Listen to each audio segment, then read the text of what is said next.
estamos de volta aqui com mais uma aula falando sobre conceitos de segurança da informação. E agora o assunto que nós vamos descrever, como está aí na tela, é o assunto sobre os vírus de computador.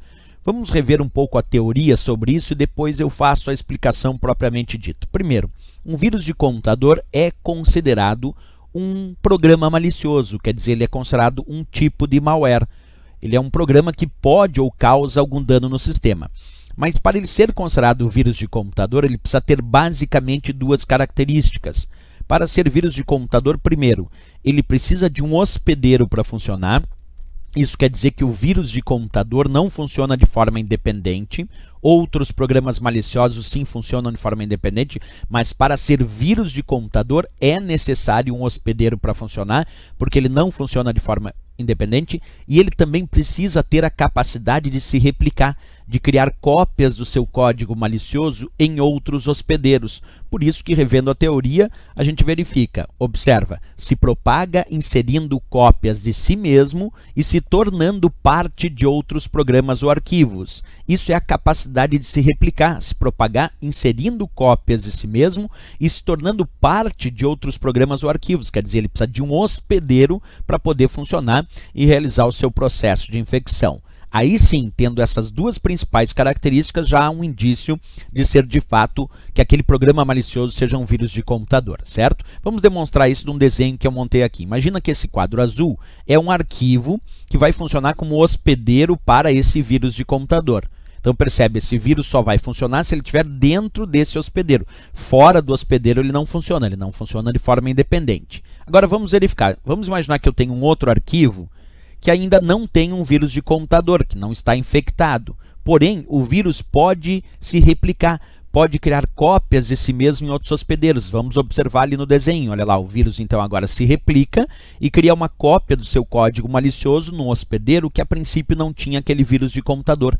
Então ele só funciona dentro de um hospedeiro, mas ele se replica. Ele tem a capacidade de criar cópias de si mesmo, cópias do seu código malicioso em outros hospedeiros, como a gente acabou de verificar nesse desenho. Ok? O que mais nós temos que rever sobre vírus? Quando a gente fala sobre essa história do vírus precisar de um hospedeiro, ter a capacidade de se replicar, ele também precisa ser executado. O vírus depende da execução do programa ou arquivo hospedeiro. Quer dizer, tu precisa executar aquele programa ou aquele arquivo hospedeiro que tinha o vírus para que ele comece o seu processo de infecção, para que ele consiga se replicar, criar cópias de si mesmo. Se tu não executar o programa ou o arquivo hospedeiro, o vírus não consegue se replicar. Então ele necessita da execução ou do programa, se ele for um vírus de programa afetando um arquivo executável, ou simplesmente tu abre aquele arquivo executando um arquivo dentro de algum programa, e isso também sugere a execução do arquivo e o vírus também pode realizar o seu processo, ok?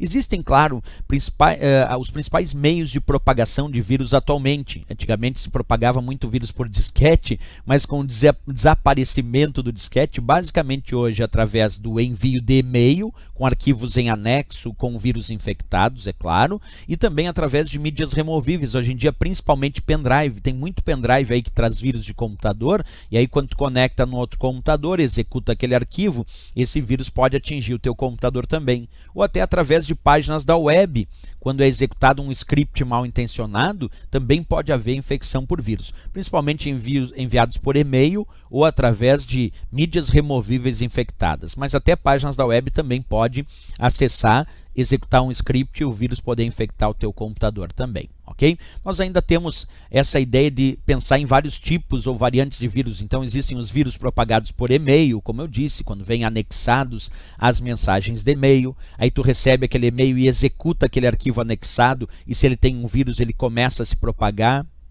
Outro tipo de vírus são os vírus de script. Esses são famosos por serem executados automaticamente, que o usuário acaba executando, porque o teu navegador executa um script, que é o próprio vírus, e ele acaba entrando em execução e infectando o teu computador. Então, às vezes, nem foi todo o teu desejo. O navegador, por algum tipo de configuração, acabou executando aquele script que era o próprio vírus. Esses são os vírus de script. normalmente construídos em alguma linguagem de script. Temos também os vírus de macro, que são aqueles que infectam os arquivos tanto do Word, do Excel, do PowerPoint. Quer dizer, os vírus de macro infectam arquivos de programas de pacotes Office que possuem esse recurso macro ativado. Temos também os vírus de telefone celular, hoje em dia bem famosos, né? Propagação de vírus de computador através de telefones celulares também é comum, até mesmo através de mensagens. Os vírus de programas, aí sim aqueles que infectam os arquivos executáveis, que são os arquivos que executam as aplicações, principalmente uma extensão chamada exe, exe. Então esse é um universo de alguns tipos então de vírus de computador que podem afetar o teu computador e o sistema, certo, pessoal? Então isso é a demonstração de como funcionam os vírus propriamente dito. Na próxima aula nós vamos falar sobre outros programas maliciosos além dos vírus, porque essas são características para serem vírus de computador. Agora lembra, né? Principalmente precisa de um hospedeiro para funcionar, tem a capacidade de se replicar, que é criar cópias de si mesmo, e também precisa ser executado para realizar sua função mal intencionada ou se replicar. Características aí que demonstram que é, de fato, um vírus de computador. Certo, pessoal? Então, até a nossa próxima aula. Se gostou do nosso vídeo, não esquece, marca gostei e também se inscreve no nosso canal. Valeu, até a próxima, bons estudos!